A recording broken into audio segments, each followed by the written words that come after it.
I want to ask you about the Knicks as well, Woj, because earlier today you and Ramona Shelburne reporting that CAA agent Leon Rose going to be the next team president of the Knicks.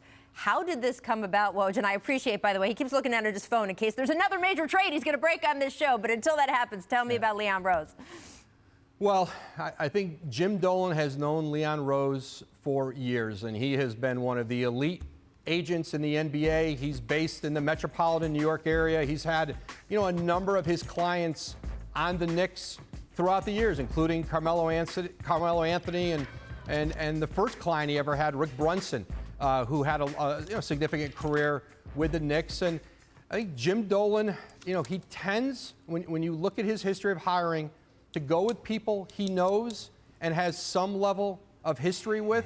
He's gone away from that at times, but they looked, and I think Dolan looked at New York at, Rob Pelinka with the Lakers, and obviously what Bob Myers has done with the Warriors is something of a model. But remember this too, whether it was Bob Myers in Golden State or Rob Pelinka with the Lakers, what this hasn't been is a pipeline of players from their former agencies. Right. That's not how those organizations work, and that's not necessarily how this is going to work. This isn't college recruiting. This isn't you just go out and bring in the guys who you have relationships with. It's obviously much more complex. They have a belief that Leon Rose can put a structure around him, can put an organization together. And listen, he's got great relationships. He's well respected around the league. You saw the New York Mets make a similar hire from a baseball agent from the same firm. So Leon Rose is going to be the next president of the New York Knicks. Well, you and I both like Leon a lot. We think he's very smart.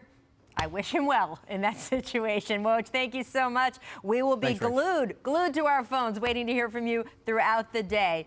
In the meantime, let's talk about the Philadelphia 76ers. They agreed to send 3 second-round picks to the Warriors in that package for Alec, Burks, Glenn Robinson III last night. Perk, I have thought Philly was maybe the biggest story going into this trade deadline because they had the highest expectations. They have met them the worst of any team in the league, and they needed to make a change. Do you think this does enough to address their shooting concerns? No, I don't. I don't love this. I mean, they had to do something, obviously. I'm a fan of Alex Burks. I don't know, obviously, what Glenn Robinson has to bring to the table because he's not battle tested. When you're talking about a contender, when you're talking about a team that you're talking about wanting to go to the finals or possibly winning the championship, you have to bring guys in there that are battle tested, that has already been through the war. And I don't think these guys are solving the problem. I think it was just something that, hey, let's try it out. It's trying it out, and I'm not impressed by this at all. I know I'm supposed to talk about the Sixers here, but I'm still thinking about this Warriors trade. I'm sorry. Producer Steve has worked so hard. I know, I'm sorry, Steve. I heard what Woj just said there. I don't like the idea of waiting for next year for the pick because the Warriors or the Wolves have the third worst record in the league right now. You have to assume that they're going to get better next year. I would have really wanted to have a 2020.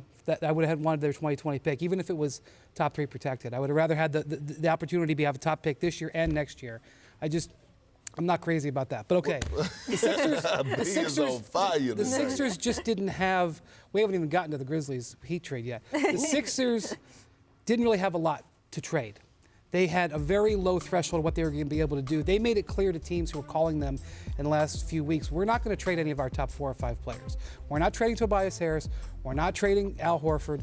They needed to upgrade without giving up much, and they got 2 guys on minimum contracts.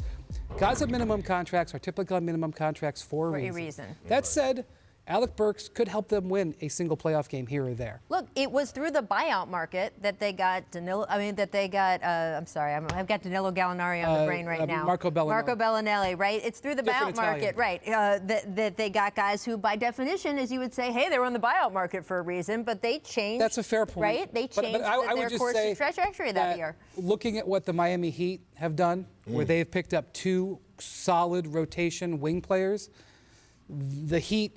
And you look at the Sixers, and they're competing to try to beat the Bucks. I think you would say that the Heat completely routed them in that group. Well, but this is why this is hard.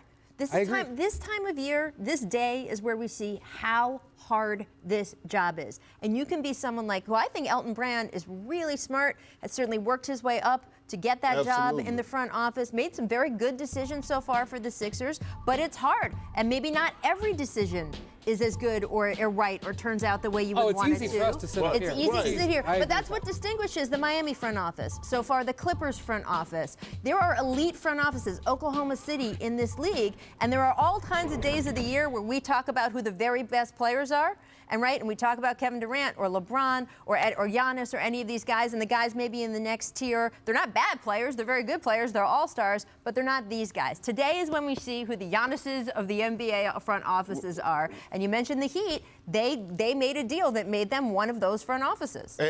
Go ahead, Perk. Oh, no. And Rachel, I agree with you. Listen, Elton Brand is doing all that he can right now. But then once again, you have to address the elephant in the room, and the elephant in the room is Brett Brown. He has to find a way to put all these guys in position to be successful, and he has failed to do that. Al Horford speaking out on it. Joel Embiid not pleased at this moment. And right now, he has to come up with some type of game plan or some type of system that's going to put all these guys in position to be successful, that they want to play with each other, that they're going to be successful and win games. So I don't fault Elton Brand. He's doing what he's supposed to do. But I am addressing Brett Brown right now. Hey, Brian, you know what Kendrick has never heard?